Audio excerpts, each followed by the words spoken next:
উত্তর মেলেনি, কলমে দ্বৈপায়ন।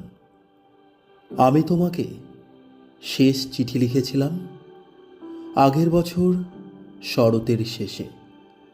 শেষ শিউলি ফুলের গন্ধ মেখে আমার কলম চলেছিল পাতার উপর তরতরিয়ে।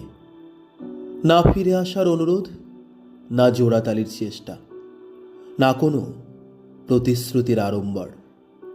কিছুই ছিল না সেখানে, শুধু কিছুটা বিশ্বাস আর স্মৃতি জোর করে দিয়েছিলাম পুড়ে চিঠির বর্ণনীয় গহ্বরে। প্রত্যাশিত উত্তরে পেয়েছিলাম নীরবতা। আমি তোমাকে শেষ চিঠি লিখেছিলাম আগের বছর শরতের শেষে, শেষ শিউলি ফুলের গন্ধ নিয়ে। ধন্যবাদ।